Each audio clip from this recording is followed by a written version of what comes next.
నమస్తే. ప్రస్తుతం మనతో పాటు సుప్రసిద్ధ జ్యోతిష్య వాస్తు పండితులు బ్రహ్మశ్రీ డాక్టర్ నాయకంటి మల్లికార్జున శర్మ గారు ఉన్నారు. సో సెప్టెంబర్ మాసంలో కర్కాటక రాశి వారి పరిస్థితి ఏ విధంగా ఉండబోతుందో గురువుగారిని అడిగి తెలుసుకుందాం. నమస్కారం గురువు. నమస్కారం. సో సెప్టెంబర్ మాసం కర్కాటక రాశి వారి పరిస్థితి ఏ విధంగా ఉండబోతుంది, ఎలాంటి జాగ్రత్తలు పరిహారాలు తీసుకుంటే బాగుంటుంది? తప్పకుండా సెప్టెంబర్ మాసంలో కర్కాటక రాశి వాళ్ళని ఒకసారి మనం గ్రహస్థితిని అంతా కూడా పరిశీలన చేసినట్లయితే ఇవన్నీ కూడా గోచారీత్యా చెప్పబడే ఫలితాలు అంటారు. అంటే this is the transit system అంటారు. అయితే ముందు గ్రహాలు ఏ ఏ పొజిషన్లో ఏ ఏ స్థానాల్లో ఉన్నాయో తెలుసుకోవాలి. ఫస్ట్ ముఖ్యంగా శని మీనరాశిలో ఉండి వక్రగతిలో ఉండటం, రాహు కుంభరాశిలో సంచారం, గురువు మిథున రాశిలో సంచారం, కుజుడు ప్రథమార్థంలో కన్యారాశిలోను ఆ తర్వాత తులారాశిలో సంచారం చేయటం, అలానే శుక్రుడు కర్కాటక సింహరాశిలో సంచారం చేయటం, రవి బుధులు సింహము కన్యారాశిలో సంచారం చేయడం జరుగుతుంది. కేతు వచ్చేటప్పటికల్లా సింహరాశిలో సంచారం చేస్తాడు. ఇది గ్రహస్థితి. అయితే కర్కాటక రాశి వారికి ఏ విధంగా ఉండబోతుంది? ముఖ్యంగా కర్కాటక రాశి వారి యొక్క బలాన్ని మనం చూసుకునేటట్లయితే అసలు నిజంగా ప్రథమార్థంలో ఇక్కడ తృతీయంలో కుజుడు చాలా మంచివాడు, మంచి చేస్తాడు. అంటే ప్రథమార్థంలో మాత్రమే కుజుడు మంచి చేస్తాడు. ఎందుకని ఇక్కడ మామూలుగా 3, 6, 11 స్థానాల్లో కుజుడు మంచివాడు అంటాడు, వేరే స్థానంలో మంచివాడని చెప్పాలి శాస్త్రంలో. ఈ కర్కాటక రాశి వారికి ఏమిటంటే ఇక్కడ చతుర్థాధిపతి అలానే ముఖ్యంగా దశమాధిపతి ఇక్కడ కుజుడు అవుతాడు.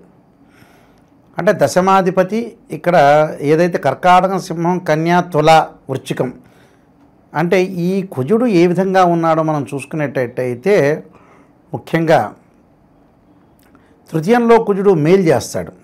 ఎలాంటి మేలు చేస్తాడు?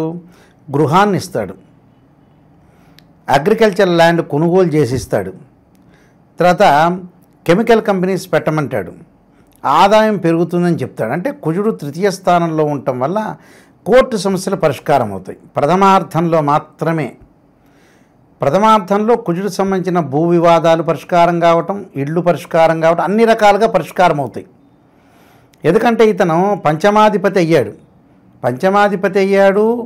వచ్చేటప్పటికల్లా దశమాధిపతి కూడా అయ్యాడు. కానీ వృత్తిపరంగా మటుకు కుజుడు ముఖ్యంగా ఇలాంటి లావాదేవీల్ని నిర్వహించడం జరుగుతుంది. అంటే వీళ్ళకి కోర్టు సమస్యలు ప్రథమార్థంలో పోలీస్ డిపార్ట్మెంట్ విషయాల్లో కానీ, భూ లావాదేవీల విషయాలు కానీ ఇవన్నీ పరిష్కారం జరుగుతాయి.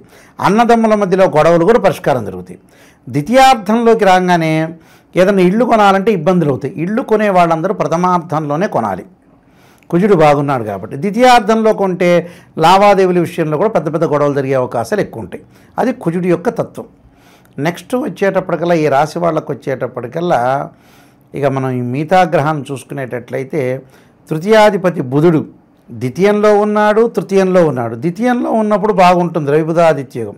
అంటే ప్రథమార్థంలోనే ఉంటాడు, ద్వితీయార్థంలో ఉండడు. ప్రథమార్థంలో రవిబుధుల యొక్క కలయిక బుధుడు ఉండటం వల్ల వ్యాపారం అనేది ఎవరైనా సరే సెప్టెంబర్ 15 లోపల వ్యాపార విస్తరణ చేయొచ్చు, నూతన వ్యాపారాలు పెట్టుకోవడం చాలా మంచిది.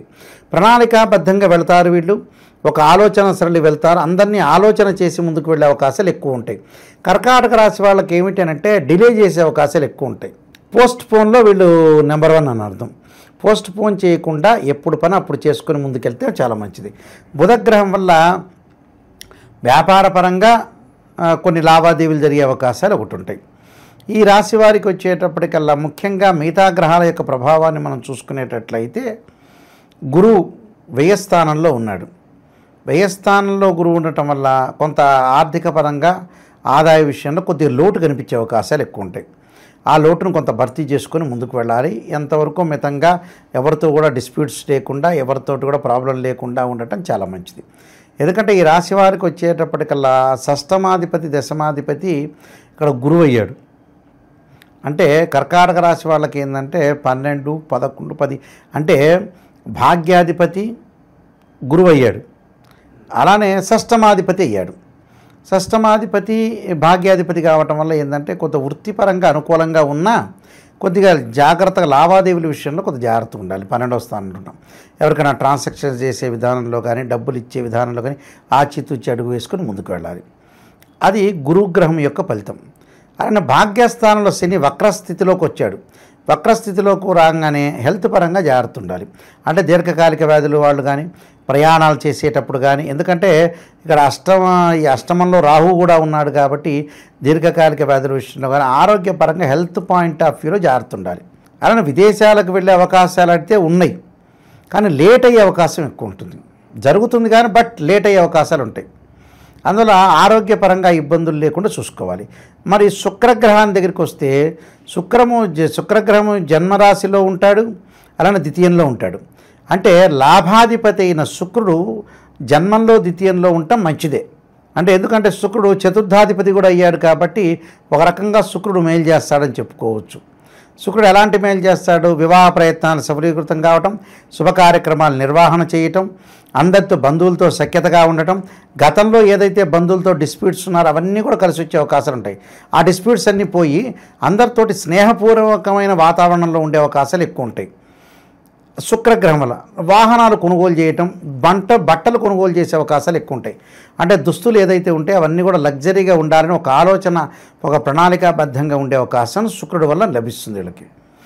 అలానే ద్వితీయంలో కేతు ఉన్నాడు. అంటే ద్వితీయంలో కేతు ఏంటంటే తీర్థయాత్రలు పుణ్యక్షేత్రాలకు వెళ్తుంటారు, ట్రావెల్ చేస్తుంటారు, కానీ బట్ వైఫ్ అండ్ హస్బెండ్ రిలేషన్లో జాగ్రత్త ఉండాలి. అంటే డిస్ప్యూట్స్, భార్య ఒక మాట అంటే భర్త ఒక మాట అంటాం, భర్త ఒక మాట అంటే భార్య ఒక మాట అంటాం. అంటే డిఫరెన్స్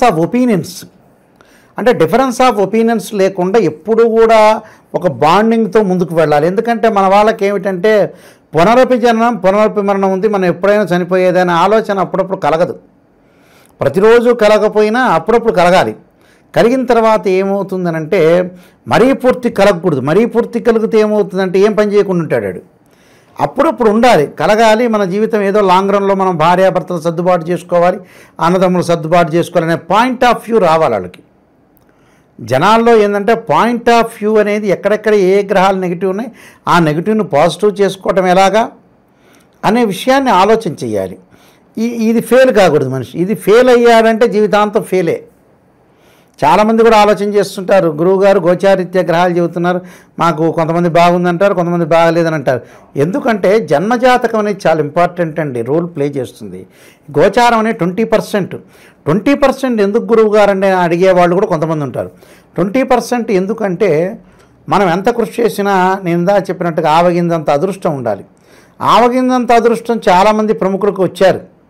సుప్రసిద్ధ నటుడైన డాక్టర్ అక్కినేని నాగేశ్వరరావు గారు ఒక ప్లాట్ఫామ్ దగ్గర నిల్చుంటే ఘంటసాల బలరామయ్య గారు ట్రైన్లో వెళ్తుండగా ఆయన అప్పుడు అక్కినేని నాగేశ్వరరావు చెబుతాడు, ఘంటసాల బలరామయ్య పేపర్ చూసుకున్నా, నెత్తి గీక్కొని అటువైపు చూస్తున్నా, లేదా ఏదైనా బాత్రూంలోకి వెళ్ళినా, ఎవరితో మాట్లాడుతున్నా కూడా నాకు అదృష్టం కలిసి వచ్చేది కాదేమో అంటాడు ప్రతిసారి డయాస్ మీద.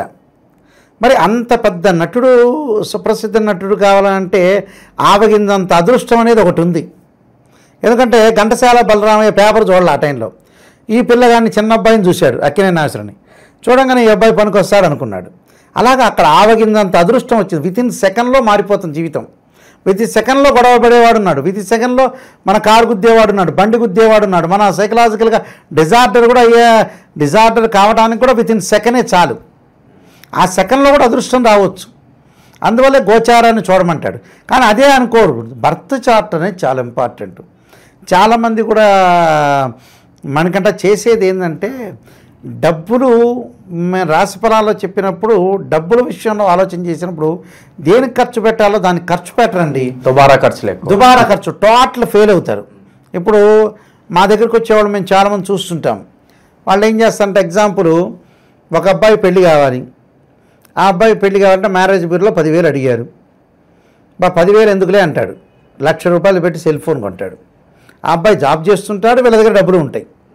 కానీ బట్ ఆ డబ్బులు అనేది మనం సంపాదించిన తర్వాత మన వాళ్ళు అనుభవించేటట్టు ఉండాలిగా. వీళ్ళు అలా ఆలోచన చేయరు కొంతమంది. మ్యారేజ్ బ్యూరోలో 10,000 అవుతుందని కాముకుంటాడు, వాడికి 40 ఏళ్ళు వస్తాయి, తర్వాత పెళ్లి కాదు. ఇక వచ్చిన వాళ్ళందరికీ ఏడుస్తూ ఉంటారు, చెబుతూ ఉంటారు. ఏడవటం కాదు, నిర్ణయం అనేది మన చేతుల్లో ఉంటుంది. ఫ్రీ వీల్ అనే ఇచ్చారు భగవంతుడు. బ్రహ్మరాసిన రాతను నేను చెరపలేను కానీ మీరు చెరుపుకోవచ్చని బ్రహ్మే చెప్పాడు. అక్కడ మన చేతుల్లోని ఫ్రీ వీల్ ఉంటుంది. ఈ అబ్బాయికి సంబంధం చూడాలంటే జాగ్రత్తగా జాతకాలు చూపించాలి, కొంత ఖర్చు పెట్టాలి, అమ్మాయి ఇంటికి వెళ్ళాలి, కార్లు వేసుకుని వెళ్ళాలి, 10 సార్లు తిరగాలి, అమ్మాయి వాళ్ళు అబ్బాయి వాళ్ళ ఇంటికి రావాలి, 10 సార్లు తిరగాలి.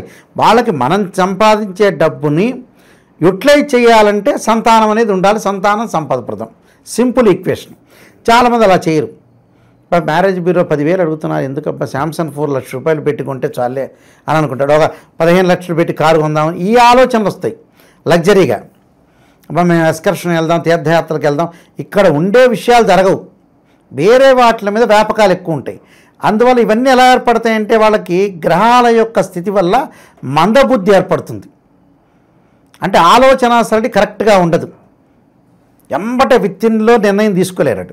ఇవే గ్రహాలపై ఒక ప్రభావమే. ఆ గోచారంలో గ్రహాలు ఉండటం వల్లనే వితిన్ ముందుకు వెళ్ళలేకపోతారు. అందువల్ల ఇక్కడ గ్రహస్థితిని చూసిన తర్వాత మనకి ఈ గ్రహణం కూడా ఉంది.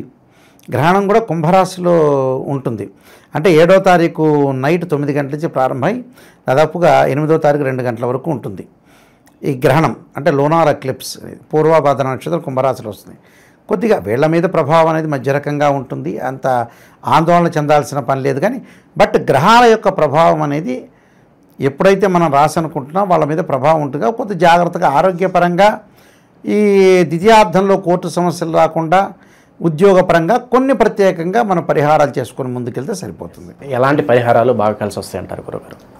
ఇప్పుడు వీళ్ళకి ఈ రాశి వాళ్ళకి గురువు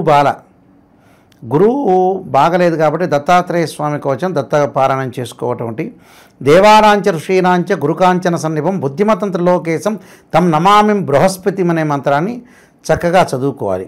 అలానే 15వ తారీఖు తర్వాత అంగారకుడిని ఆరాధన చేయాలి.